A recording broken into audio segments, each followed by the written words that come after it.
આ માર્ગ આ બાજુમાં કોકનો છે. નિરંતર એકાંતમાં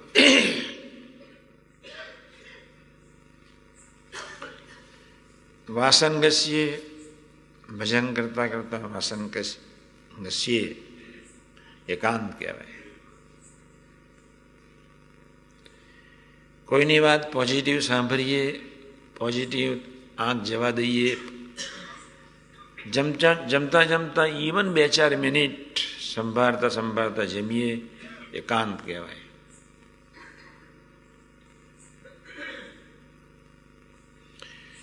કોઈની સાથે વાતો કરવા બેઠા અને પોઝિટિવ વાતો નીકળી પ્રભુની સેવા માટે.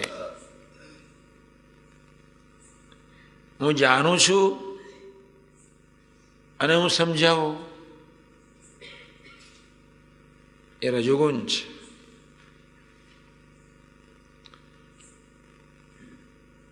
મને અનુભવ નથી ને હું વાત કરું છું, અહમ સાથે તમોગુણ છે.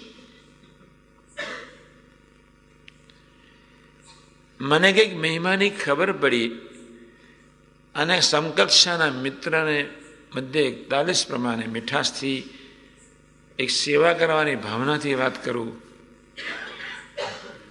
એ આપણી સેવા છે, એ આપણું એકાંત છે.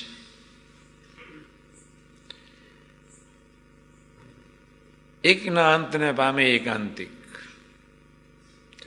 વિપશ્યની સાધનામાં કેટલા બધા 7-7 દિવસ, 14-14 દિવસ, 2-2 મહિના, 3-3 વર્ષ.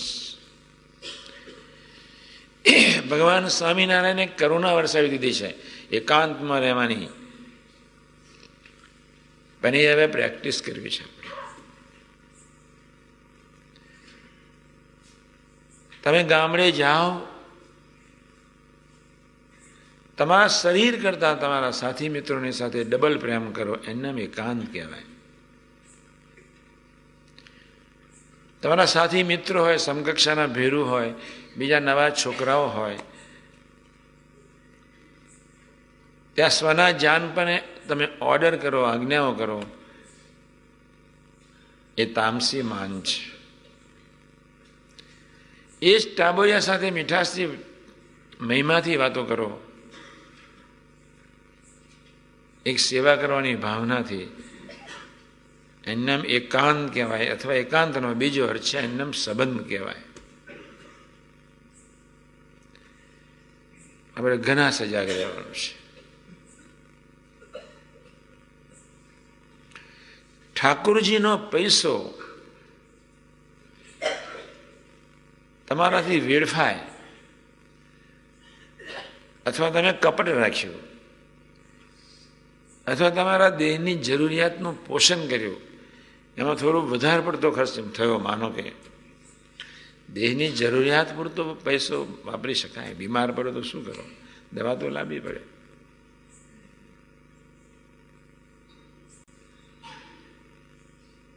પણ સાથોસાથ કોઈ ઇન્દ્રિયોનો પોષણ થાય,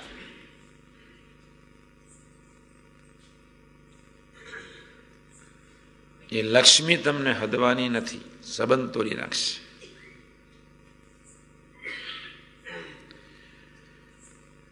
તમારા કોઈક હેતવાળા છે ને તમને કહે છે કે સ્વામીજી તમારે શું જોઈએ છે. હું સ્વામીજીની સાથે પોસ્ટમાં હતો.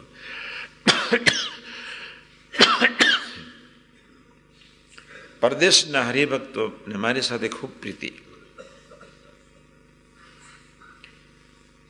ખૂબ એટલે ખૂબ જ. સાથી કે દર 15 દિવસે મારી ટપાલ એ લોકો પર જાય. હું એટલી બધી ટપાલો લખતો, દર અઠવાડિયે 40 વ્યક્તિઓની ઉપર ટપાલ મોકલું. મહિનામાં 160 હરિભક્તો પર ટપાલ જાય મારી. અને જે બાપાના અંગત હોય. અત્યારે તો હું કાંઈ લખતો નથી. એ પરદેશથી જ્યારે આવે ત્યારે મારી પાસે પહેલા બેસે, સ્વામી પાસે પછી બધું પૂછે.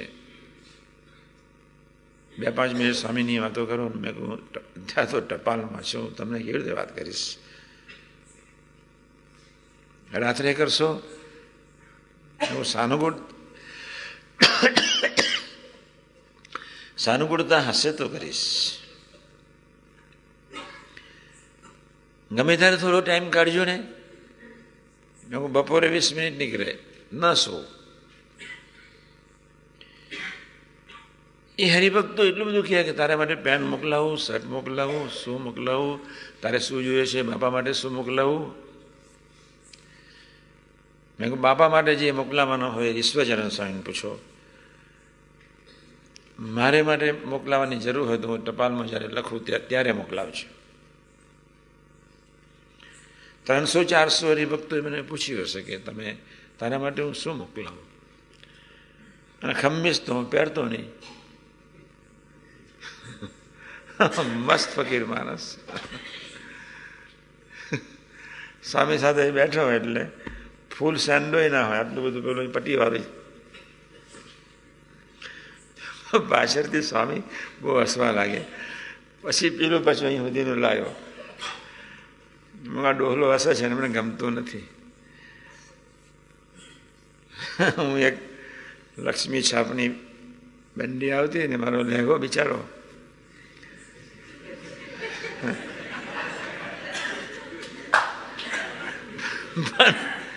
પછી જબલું શરૂ કર્યું. મને જણાએ કહ્યું કે તું આ સેંકડો માળની વચ્ચે બસ તારે આ રીતે જ ફરવાનું. તો હું કેવી રીતે ફરું? માણસ તો કેટલા બધા આવે, ગોંડલના સમય આવે, બોચાસરના સમય આવે, ફોરેનમાંથી બિચારા આવે, 61 સમયો. એમને એમ ફરું બસ. મસ્ત ફકીર માણસ, દુનિયા દેખાય જ નહીં પહેલેથી. બધા કે તારા માટે શર્ટ લઈ આવ્યા છીએ. મેં કહું મારા બહુ ગરીબ મિત્રો છે, એને આપી દેજો. 10 વર્ષના ઇતિહાસમાં પદાર્થો માટે એટલા બધા કે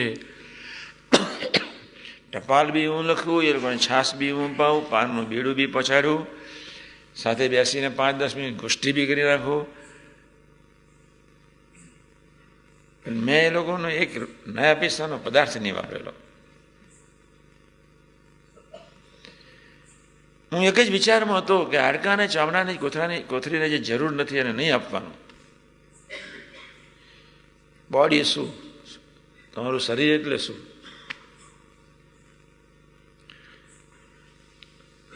તમારા શરીરમાં શું છે? તમારું શરીર એટલે શું? એના અમરપટો કેટલો? એની સ્મશાનની યાત્રા ક્યારે? બહુ વિચારમાં ઘણી વખત રહું કે માનવીને એનું શરીર એટલું બધું કેમ વહાલું હશે કે બિચારો એની પાછળ જ બસ 24 કલાક. હું સ્કૂલમાં હોઉં તો હું સાથે ચાલતો હોય તો કોઈ છોકરાનો હાથ કોલર પર ન જાય. આનંદની મુનશી ટપલીના બગીચામાંથી 5-10 છોકરીઓ નીકળી અને મારા મિત્રોને ખબર નહીં કે હું પાછળ છું. વોકિંગ મારી હોબી કહેવાય. મને હું ચાલુ નહીં તો મને મજા ના આવે. ભાગ્યે જ એસટીમાં વિદ્યાનગર જવું, સાયકલ ભાગ્યે જ રાખવું, ફાવે જ નહીં. સ્કૂટર તો આવડતું જ નહોતું, મળતું નહોતું. 1 કરાર કરી લેવા પડે. સ્કૂટર મળતું હતું, મનીલાલ તો બધા હાથમાં રાખતા હતા.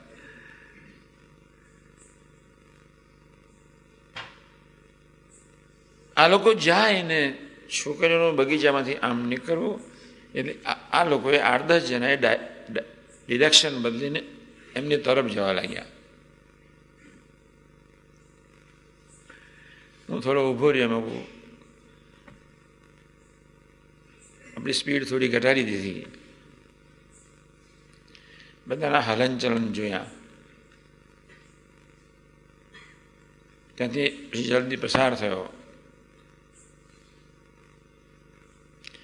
જે છોકરીની આંખ ચક્કર લગાવતી હતી એ છોકરીને કહી દીધું આંખ ઠેકાને રાખજે ને તો બગીચામાં આવવા નહીં દઉં. મારા બાપનો તો બગીચો હતો નહીં, મ્યુનિસિપાલિટીનો નહોતો. પણ એકવાર કહું એટલે હિંમત ન કરે બીજે દિવસે બગીચામાં આવવા કે આ ગાડો માણસ છે. ને મારી એક પડે એટલે એને 3 દિવસ તો યાદ રહે, ઊંઘ ના આવે ને.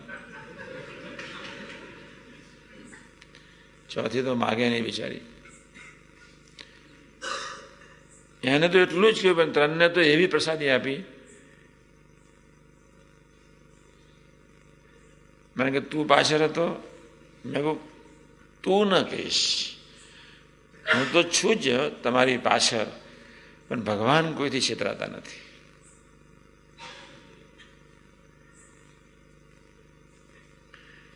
આપણી એક ફરજ છે, આપણે આજથી નક્કી કરવું છે કે જે કરવાનું છે એટલું જ કરવું છે બસ. હું તમને જુદી વસ્તુ પર લઈ જાઉં છું. ધીમે રહીને, બહુ ધીમે રહીને ક્રિયા કરો, શાંતિથી કરો, ઉતાવળ ન કરો. ભજન હું 5 મિનિટ કરું છું, પછી સમજાવું છું. તમે ધૂન નહીં કરો તો ચાલશે, હું 5 મિનિટ ધૂન કરીશ. જે કોઈ ક્રિયાઓ કરીએ બહુ ઠંડે કરે છે.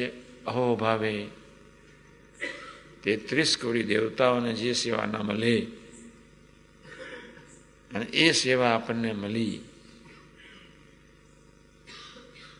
યોગી મહારાજે તો બહુ મહિમા ગાયો છે સેવા માટે. સેકન્ડ ઇનિંગમાં વાત કરીશ, અત્યારે તો નહીં જ. કોઈ દિવસ કોઈ પણ ક્રિયાને તમે ક્રિયા ના માનો. વાસણ ઘસવાને ક્રિયા ના માનો. સાફ સૂફીને